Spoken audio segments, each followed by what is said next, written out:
challenges we face in Australia as people of faith is standing up for Jesus when people we know or people in the media openly mock Jesus and our belief in him. Now, to be fair, it's not as bad as being physically persecuted. However, it's not easy to have your faith and your life ridiculed by men and women who do not believe in Jesus.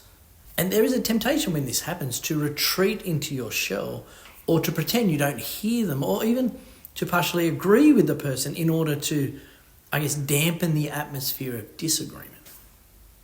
What do you do when someone you know openly mocks you or publicly disagrees with you?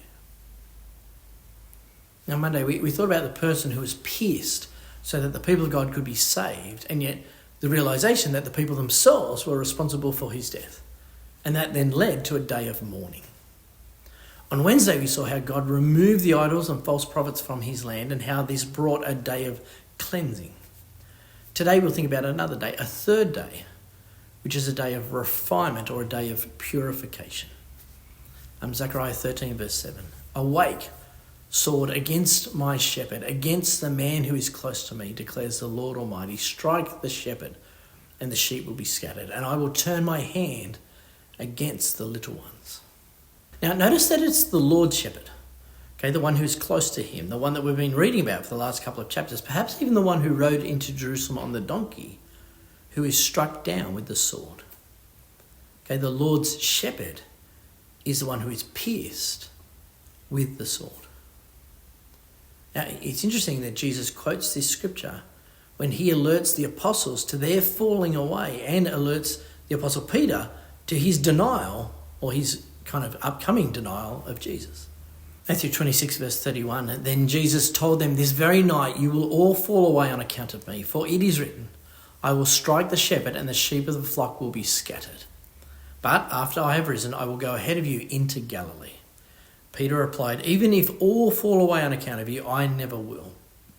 Truly I tell you, Jesus answered, this very night before the rooster crows, you will disown me 3 times.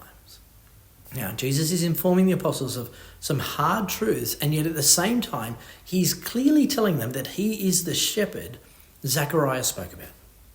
Jesus is the one who is pierced so that the people of God can be cleansed. However, there is a different reality that Zechariah faces as he delivers this message to the people of God. Zechariah 13, verse 8.